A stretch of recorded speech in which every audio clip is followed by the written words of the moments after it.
Olá, queridos, a paz do Senhor, você está na ADEC TV e hoje no quadro Lições Bíblicas. Vamos estudar hoje a lição de número 13, que tem como tema Renovação da Esperança. O textual está no Evangelho de João, capítulo 20, o verso 26, e está escrito assim: E 8 dias depois estavam outra vez os seus discípulos dentro e com eles Tomé. Chegou Jesus, estando as portas fechadas, e apresentou-se no meio e disse: Paz seja convosco.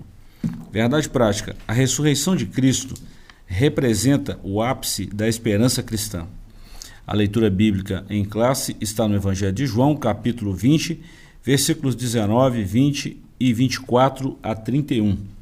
A nossa lição tem alguns objetivos. O primeiro deles é analisar a importância da ressurreição de Jesus como prova de sua vitória sobre a morte. Segundo, reconhecer como a presença de Jesus transforma tristeza e medo em esperança e alegria. E terceiro, fortalecer a convicção de que a fé em Jesus é fundamentada em sua ressurreição e em suas promessas eternas. Professor Joás e Lucas, comigo aqui para a gente falar da última lição desse trimestre, e eu vou dar só uma pincelada aqui e a gente comenta dessa lição. Estudamos aí 12 lições até agora, falando aí desse trimestre, o Verbo se fez carne. Estamos falando de Jesus sob o olhar do apóstolo Amor, o livro de João, o Evangelho de João. Lição de número 1, o Verbo se tornou em carne, o novo nascimento foi a 2, verdadeira adoração a 3, Jesus o pão da vida a 4 lição, a 5ª, a verdade que liberta, o bom pastor e suas ovelhas foi a 6ª, a 7ª, eu sou a ressurreição e a vida, a lição 8ª, uma lição de humildade, a 9ª, o caminho da verdade, o caminho, a verdade e a vida, 10ª, a promessa do Espírito, 11ª, a intercessão de Jesus pelos seus discípulos, 12ª, do julgamento à ressurreição, e agora a 13ª e última lição, nós vamos falar sobre a renovação da esperança. Professor Joás e Lucas, uma lição maravilhosa para um fechamento de trimestre, um trimestre muito bom, onde aprendemos muita coisa no Evangelho de João, né? Muito bom. E essas últimas lições, né, são muito especiais. A gente falou já da ressurreição na lição passada, mas agora a gente vai aprofundar um pouco mais, né? E com certeza nossa esperança será renovada, né? Muito bom. Lucas, falar de uma lição como essa de renovar a esperança, principalmente em meio a crises e a tanta dificuldade que nós estamos vivendo nos dias atuais, é um fechamento maravilhoso.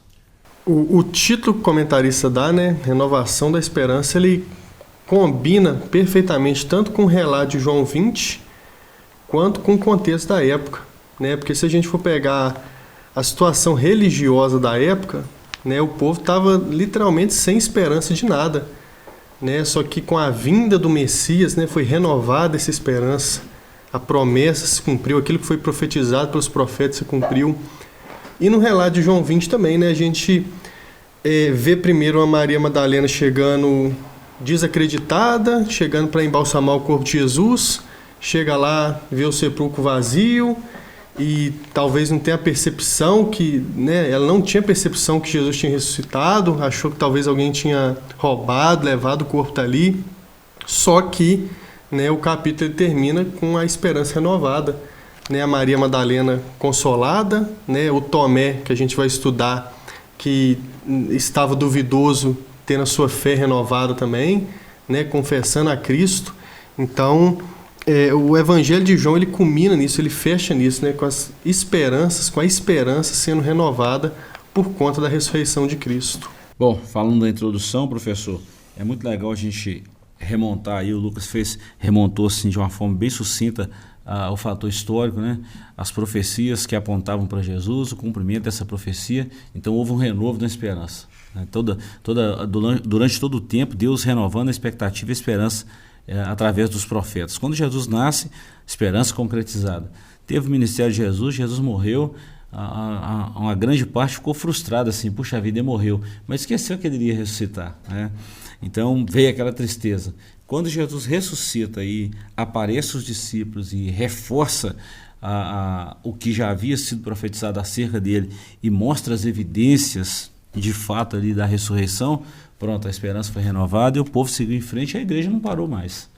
E uma outra esperança para nós hoje é da volta de Jesus, né? Que a gente precisa alimentar e renovar todo dia, né? Era um grupo que estava receoso, né, quanto ao futuro, estava assim, desencorajado, né, meio que perdidos assim, o que a gente faz agora, e alguns resolveram voltar para as práticas de antes de conhecer a Cristo.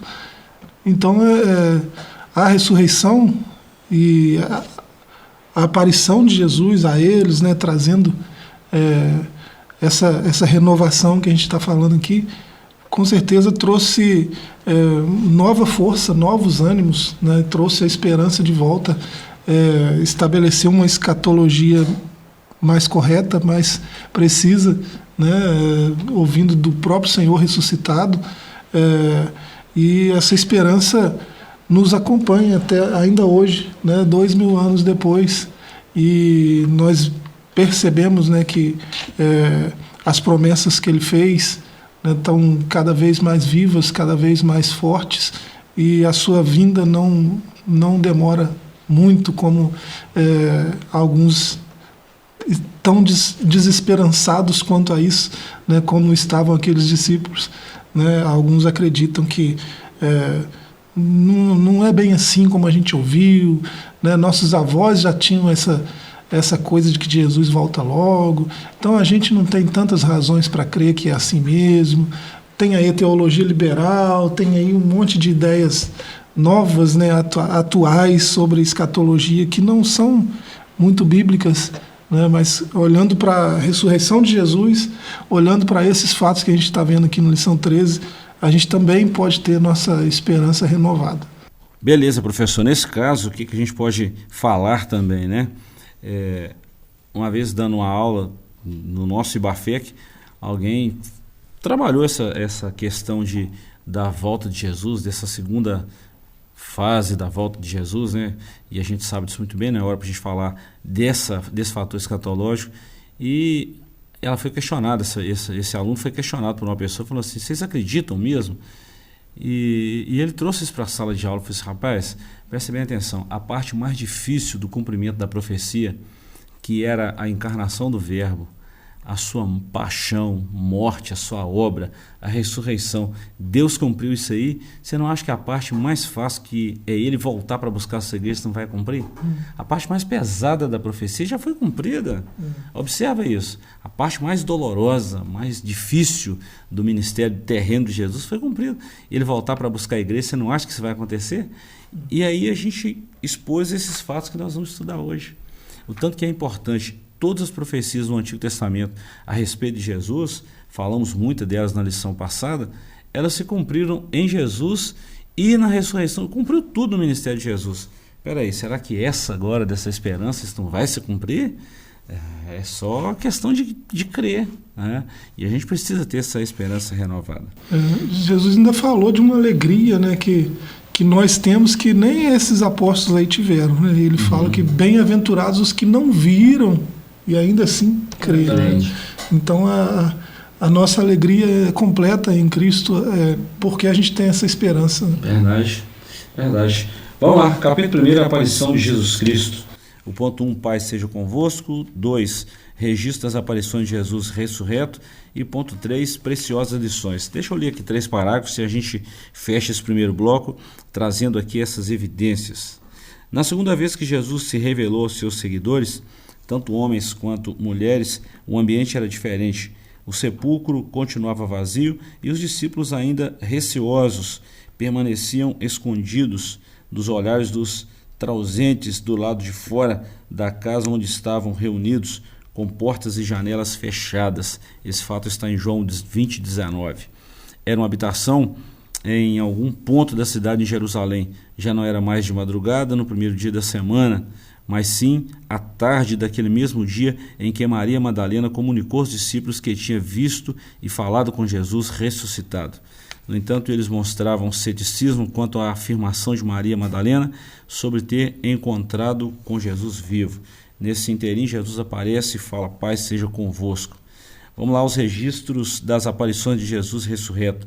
Entre a sua ressurreição e a ascensão ao Pai, que ocorreram num período de 40 dias, Jesus apareceu aos seus discípulos em pelo menos 10 ocasiões. As suas aparições começaram, primeiro, a Maria Madalena junto ao túmulo. Segundo, seguiram-se as mulheres que retornaram da sepultura para anunciar aos discípulos que o túmulo estava vazio. Depois, a Pedro, ainda os discípulos que estavam a caminho de Emaús. Jesus também os revelou a eles. Os discípulos reunidos na casa de Jerusalém, quando Tomé não estava presente. Posteriormente, na presença de Tomé. E a seguir, apareceu a 7 discípulos junto ao mar da Galileia. Depois fez aparições aos apóstolos e a mais 500 dos seus seguidores. E aqui a gente tem algumas citações. João 20, do 11 a 18, Mateus 28, 8 a 10, Lucas 24, 34, 1 Coríntios 15, 5, Marcos 16, 12, Lucas 24, 13 a 32, Lucas 24, 36 a 43, João 29 a 25, João 20, 26 a 31, João 21, o versículo 8, 1 Coríntios 15, 7, Mateus 28, 16 a 20, e Atos 1, 6 a 12, Lucas 24, 50 a 53 e Marcos 16, 19 e 20. Eu fiz questão de citar, professor, porque tudo que nós demos aqui é o que está registrado na palavra de Deus. Então essas citações se enriquecem o comentário e traz uma base bíblica e teológica.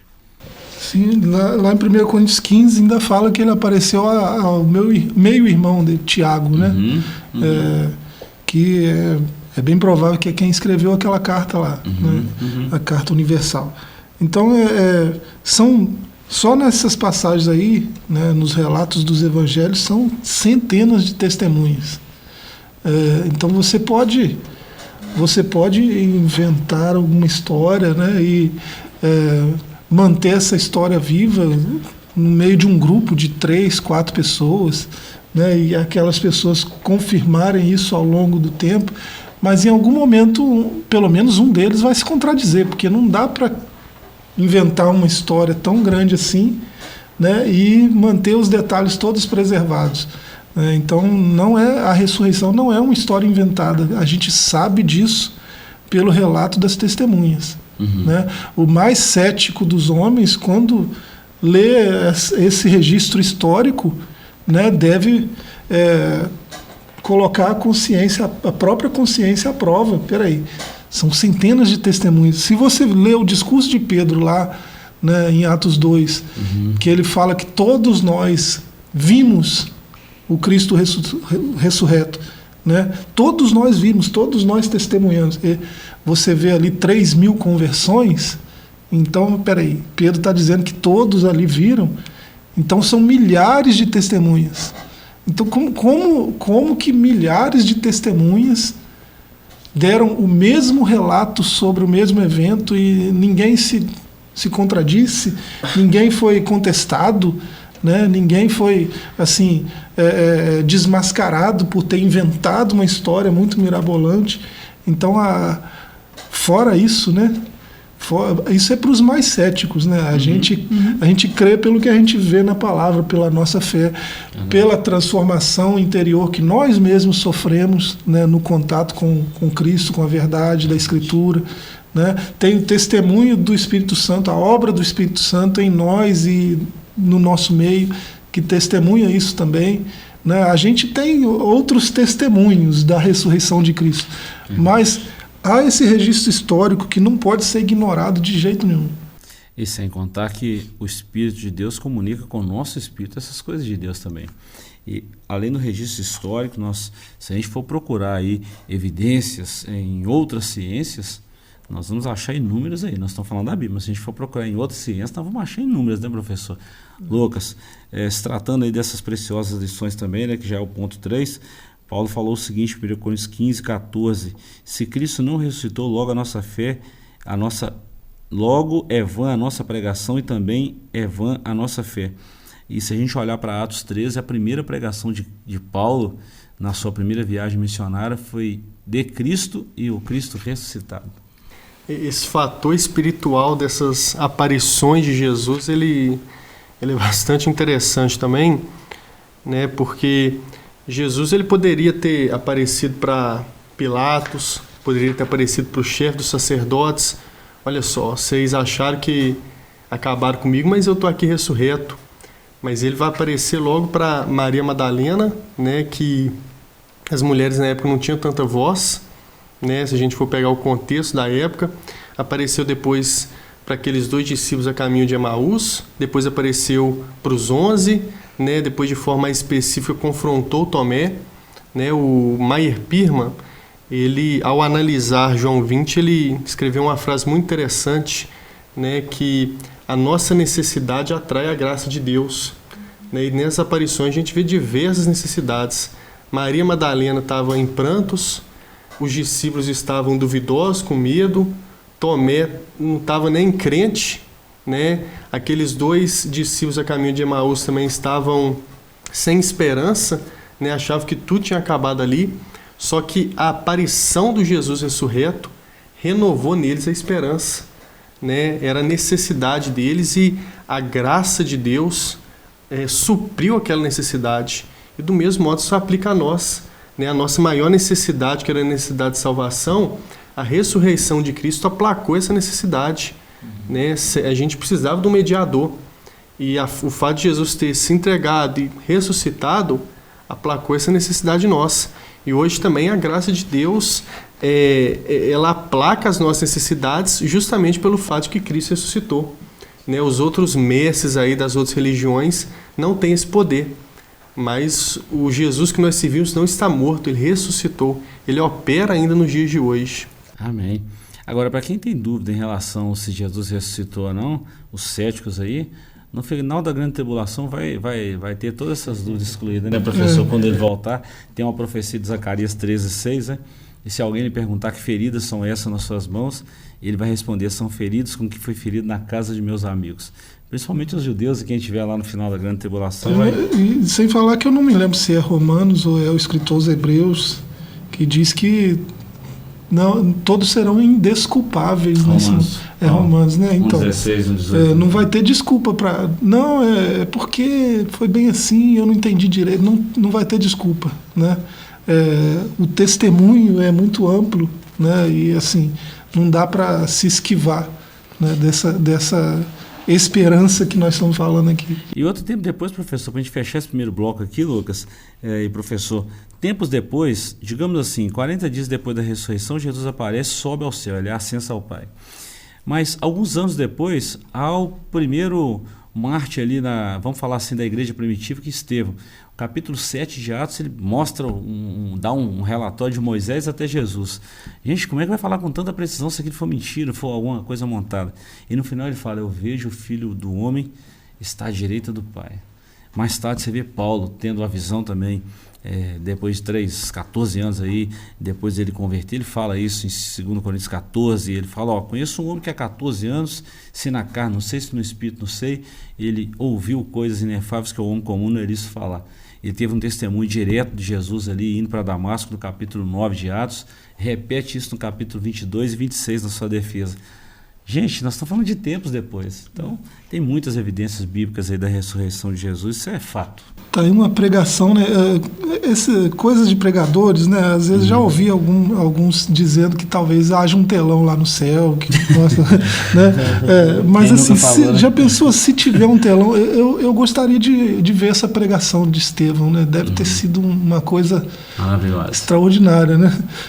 E depois tem outros pregadores também. Já pensou ouvir uma pregação de Spurgeon, né? Lá, muito legal. Seria interessante se tivesse esse telão lá, né? Mas Estevão abre as escrituras diante deles, né? É lógico, estou falando metaforicamente, ele não tem nenhum rolo na mão, né? Não tem nenhum livro ali aberto, mas ele abre, expõe as escrituras para eles, provando que esse Cristo que eles mataram, ele ressuscitou, né? E ele vai voltar para buscar os seus, para que os seus amigos estejam sempre com ele. Isso causou comichão nos ouvidos dos camaradas, né?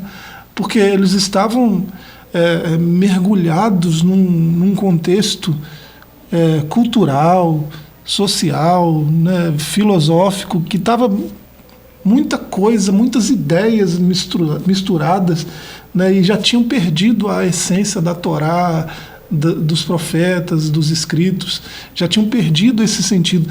E quando alguém expõe tão claramente para eles uma verdade que era para estar patente, né? Eles têm comichões nos ouvidos, porque eles não querem mais aquilo, não querem mais a verdade. Né? E é trágico que isso continua acontecendo hoje. É lamentável, né? A verdade pode ser colocada da forma mais clara, cristalina possível, que há aqueles que se opõem à verdade e se apegam a filosofias humanas, né?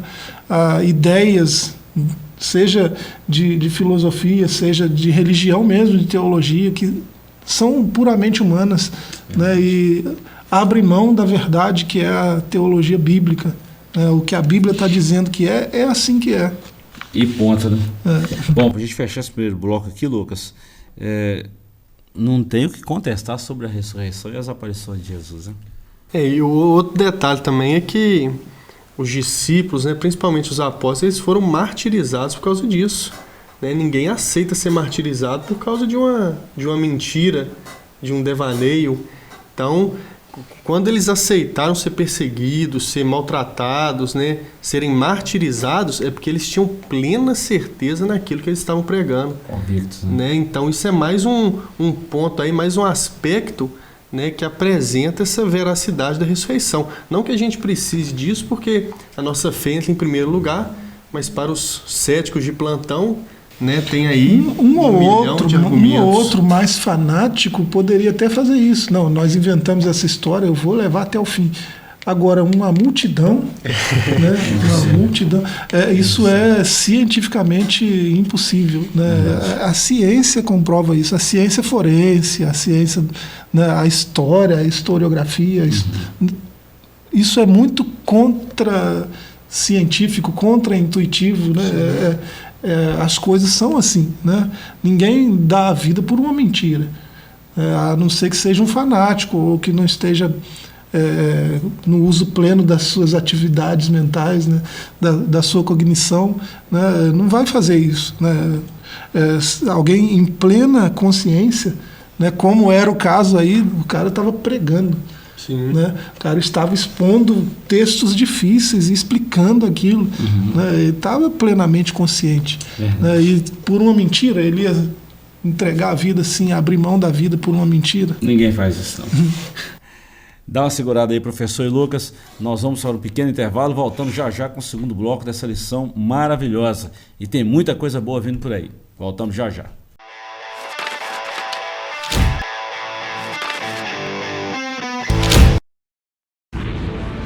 Seja bem-vindo ao novo site da Assembleia de Deus Caratinga. Agora ele está completo para você acompanhar bem de perto tudo sobre nossa igreja. Nele você encontra um pouco de nossa história, onde nós estamos, nossos horários de cultos e endereços de nossas filiais. E ainda você poderá fazer seu pedido de oração, sua contribuição, acompanhar nossas notícias, entrar em contato conosco e muito mais. Mais uma forma de você acompanhar tudo o que acontece na Assembleia de Deus Caratinga, de onde você estiver. Acesse agora assembleiadedeuscaratinga.org. Uma verdadeira história de fé, renúncia, desafios e conquistas. Você irá se emocionar e extrair lições extraordinárias da biografia de um dos mais expressivos líderes do movimento pentecostal no estado de Minas Gerais. Recomendada por influentes líderes cristãos. Adquira agora mesmo Ari Coelho, um legado de fé, e descubra detalhes de uma história de vida que pode transformar a sua. Um produto com a qualidade CPAD.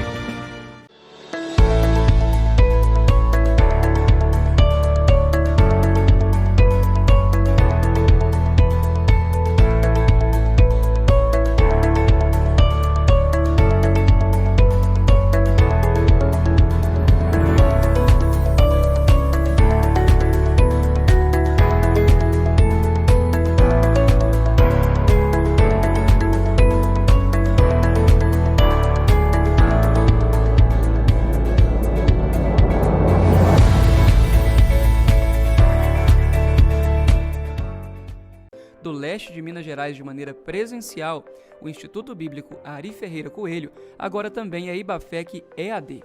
A modalidade do ensino à distância não perde em nada e oferece seu curso de formação em teologia com as seguintes disciplinas: liderança cristã, administração eclesiástica, história das religiões, introdução à psicologia, cristologia, fundamentos do Antigo Testamento, fundamentos do Novo Testamento, geografia bíblica, evangelismo, discipulado, ética cristã e muito mais. Com a plataforma própria e totalmente intuitiva, você, aluno, acessa o curso do seu computador ou celular, tendo todo o suporte dos professores e a certificação garantida ao final do curso. Já são mais de 30 turmas e mais de 1.000 alunos formados. Agora chegou a sua vez. Aproveite as condições especiais de lançamento. Informações 33 999 12 5953.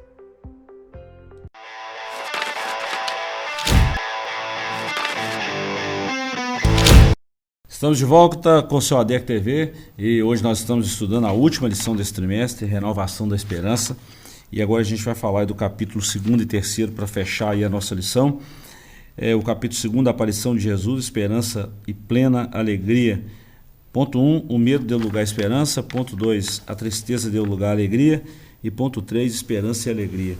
Eu acho que para a gente ganhar tempo aqui, professor e Lucas, e chegar no capítulo 3 aqui, vamos comentar isso aqui. Nós já lemos muita coisa da lição e esse subtópico aqui, nós já falamos muita coisa também anteriormente no bloco passado, mas vamos falar aqui um pouquinho. Os discípulos estavam com medo porque Jesus morreu e eles pensavam que iriam ficar órfãos e sem aquele amparo.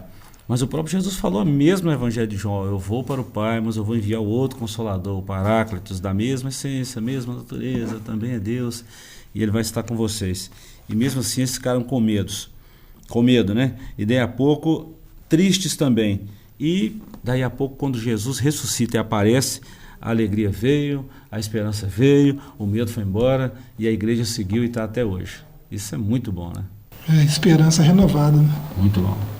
Uma das coisas, né, que essa fé e esperança renovada proporcionaram nos discípulos foi a convicção para pregar o Evangelho, né? Eles precisavam dessa convicção. É interessante que em João capítulo 20, Jesus vai comissionar novamente os discípulos, né? Vai inspirar eles e depois vai dar autoridade a eles também. Então, essas aparições que Jesus teve nesse período de 40 dias, todos tiveram propósitos, né? Jesus não estava aparecendo para mostrar que eu ressuscitei, para provar que eu sou Deus. Tudo tinha um propósito e isso gerou nos discípulos uma convicção e uma fé maior, tanto para esperar a descida do Espírito Santo, que não foi no mesmo dia da ascensão. Então eles precisavam de fé, né, para continuar ali esperando, e tiveram alguns que não tiveram, né? Começou com um número e esse número diminuiu, né, até Atos 2. Então eles precisavam disso e precisavam também dessa convicção para pregar, para enfrentar, né, a perseguição que eles viriam sofrer.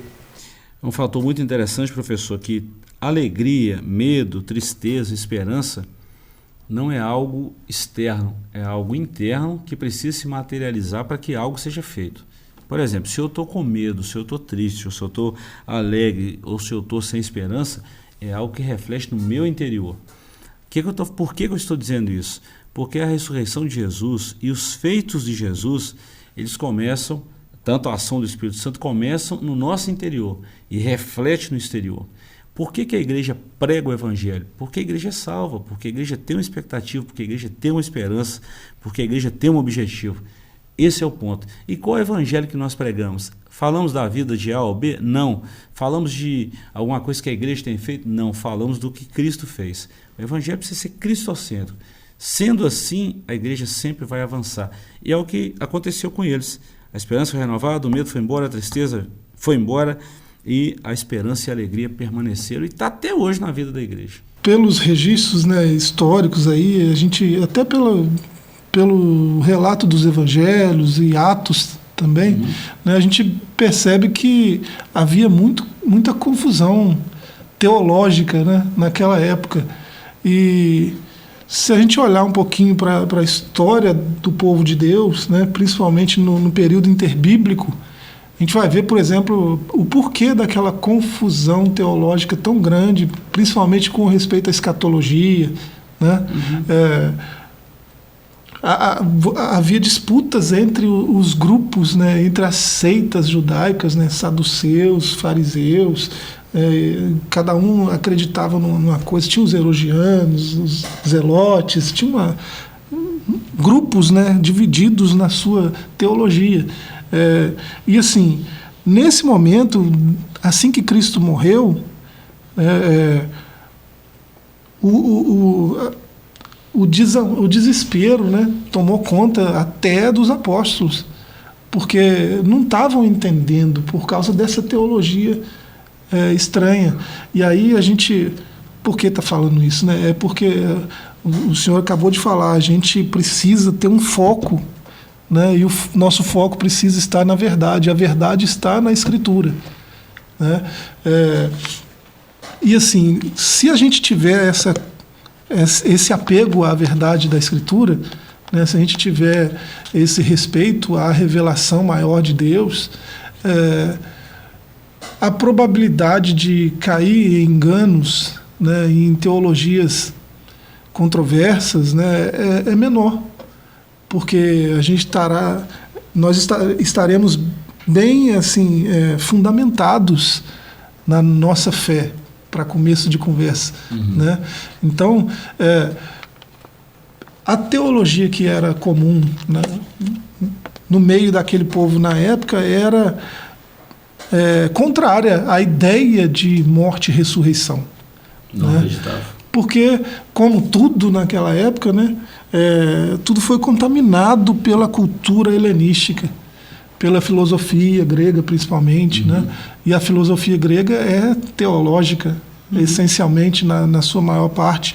Então, desde alguns pré-socráticos até a filosofia daquela época, da morte e ressurreição de Jesus,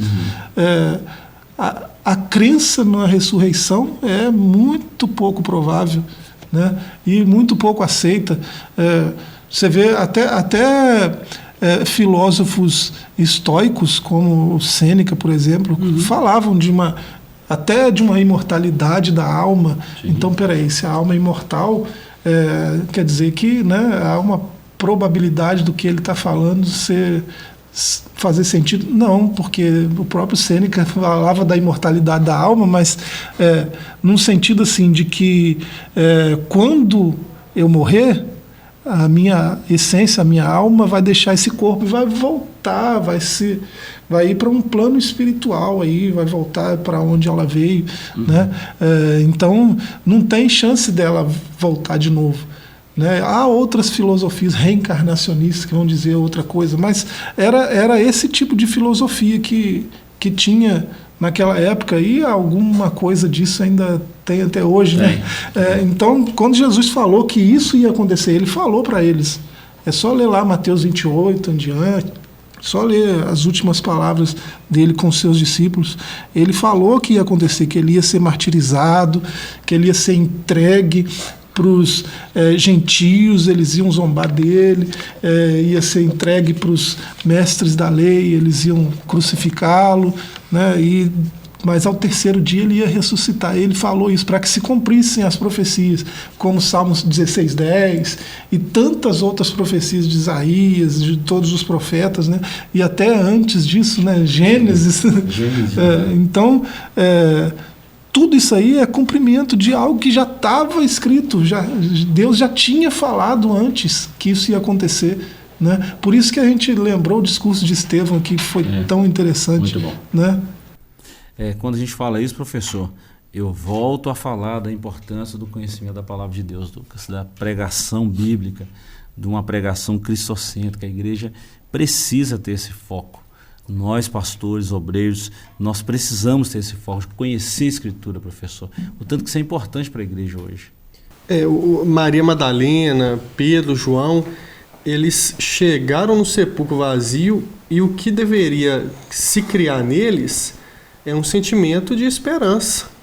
olha, Jesus ressuscitou. Tudo aquilo que ele ensinou para a gente se cumpriu. Só que pelo contrário, né, Maria Madalena ela ficou desesperada, né? Pedro e João, a princípio, ficaram sem entender. Os discípulos não acreditavam realmente que aquilo tinha acontecido. E deveria ser diferente. Né? Eles deveriam ali estar jubilosos. Olha só, ressuscitou. Mas por quê? Talvez não se atentaram para aquilo que Cristo estava ensinando. É uma questão filosófica.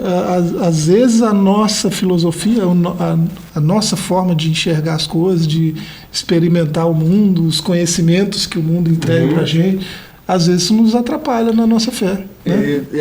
O pranto deles, né, aquilo que estava cauterizado na mente deles era tão forte que não deixou eles enxergarem o que estava acontecendo de forma clara. O próprio Jesus falou. Né? Exato.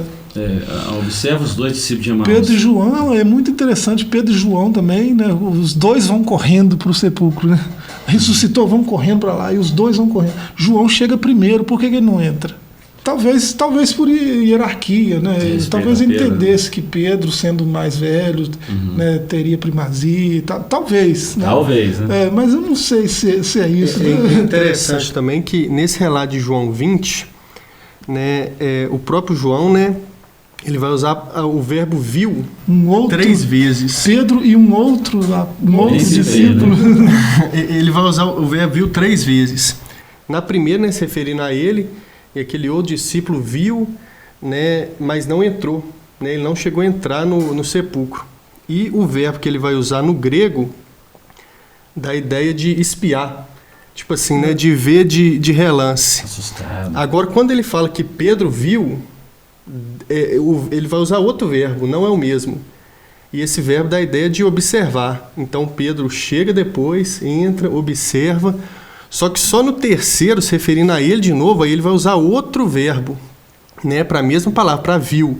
E esse viu é tipo enxergar e entender com o intelecto, né? E aí depois de ser seguido, viu e creu, né? Então olha só, eles chegaram, estavam empolgados, né, foram correndo, mas a princípio estavam duvidosos, e depois de olhar de relance, espionar, observar, entender com o intelecto, só assim eles vão crer, né? Eles vão lembrar daquilo que Jesus havia dito. João chega no sepulcro, o que ele vê? A pedra removida, uma pedra gigantesca, toneladas, né? Então, só um anjo para remover aquilo, ou um monte de gente junto, né? Seria complicado para enrolar os soldados romanos, que tem o selo do imperador ali. Outro problema. Mas então, ele chega...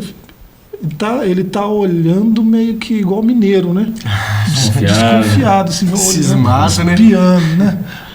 Aí quando ele entra no sepulcro, depois que Pedro entrou e viu, né? Aí ele entra e aí ele vê o lenço dobrado, ele lembra, peraí, não foi roubo, ninguém roubou o corpo, né? Isso aqui não tem sinais de roubo aqui, né? Tem sinal de ordem, lenço dobrado, né? É um sinal de ordem, de respeito. Eu fiz a refeição, fiquei satisfeito, eu dobro o lenço e deixo ele sobre a mesa. E tem uma mensagem ali. Então, peraí, os sinais são de respeito, de ordem. Não tem sinal aqui de arrombamento, de roubo de corpo, de nada disso que estão falando aí. Então, aí ele creu, ele entendeu, ele juntou as pecinhas, juntou, né, tudo que ele ouviu de Jesus, que ele leu nas Escrituras, né, e tudo que ele está vendo ali, Jesus ressuscitou. Né, viu e creu. Depois de muito tempo. Olha bem, eu estou aqui maravilhado com o ponto que essa lição está chegando, e nosso tempo está finalizando ali, mas só sobre essa questão de João e Pedro ver no sepulcro lá, o que o próprio João registra, professor Joás, muito feliz no seu comentário, Lucas também, ele chegou e viu, e tem 2 fatos ali muito importantes. Primeiro, as faixas usadas para embalsamar o corpo de Jesus foi diferente do lenço colocado no seu rosto. São duas coisas diferentes. Era aquele sistema egípcio de embalsamento e tal, enrolou. As faixas não estavam cortadas, elas só murcharam. É um fato muito importante que João destaca ali. O lenço estava dobrado no lugar à parte, ou seja, não estava junto com as faixas, estava dobrado no lugar à parte. Essa dobra, o professor já falou que é questão de respeito, de organização, de humildade, mas tinha uma mensagem ali também. Geralmente quem dobrava esse lenço estava falando assim, opa, fui, mas eu vou voltar. Tá? Tinha uma mensagem ali. Fiquei tão satisfeito que eu vou querer um replay. Vou voltar. E eles viram tudo isso aí. Então, quando a gente entende essa exegese assim, profunda do texto e vê a origem que o autor escreveu, opa, não tem como esse negócio ser coincidência, não tem como isso ser coisa inventada por homem, lorota, não tem como, isso é Bíblia, isso é o próprio Deus, não tem como. Professor, nós vamos terminar essa lição hoje, Lucas, falando dessa esperança maravilhosa, a aparição de Jesus, a convicção fortalecida. Nós temos aqui pouquíssimos minutos, então nós vamos falar o seguinte: as dúvidas foram dissipadas, a fé foi fortalecida e a esperança foi fortalecida e renovada. Tudo que a igreja precisava para seguir, né? Tudo que os discípulos precisaram, né, professor? Primeira pregação de Pedro, logo em seguida 3.000, pouco depois mais 5.000, e daí a pouco, se a gente for dar um resumo de Atos, então vamos falar disso na próxima lição, né? Já deixa aí o convite. Nós vamos ver muita coisa boa aí, mas você vai ver ali, em pouco tempo da pregação da igreja primitiva em Atos ali, a gente vai ver a expansão da igreja ali que chegou em lugares longe. Alcançou o mundo, né, da época, muito rapidamente. Rápido. Essa palavra não podia ser conto, historinha, coisa desse tipo, não. E sem contar as manifestações de Jesus lá com os discípulos, né, cumprindo o Mateus 28, o Marcos 16, né, Lucas? Tem muita coisa. E esse relato final aqui de João, né, ainda tem um capítulo 21, mas esse relato final aqui de João e também aquilo que o comentarista escreveu é um retrato de como funciona a nossa fé também, né? Primeiro as nossas dúvidas são dissipadas, depois a nossa fé em Cristo é fortalecida, e o que resta, né, é a esperança que esse mesmo Cristo que ressuscitou há de voltar para levar a sua igreja. Muito bom. Professor, vamos fazer uma síntese aí da lição. O seu parecer aí foi boa a lição, nós estamos falando do trimestre, né? Vale a pena estudar a Palavra de Deus, a EBD precisa ser frequentada, mais frequentada pelos nossos irmãos. Muito bom. O trimestre terminando, né? As nossas aulas aqui são muito corridas, né? Tem um cronômetro ali que fica cutucando a gente, está na hora de parar, né?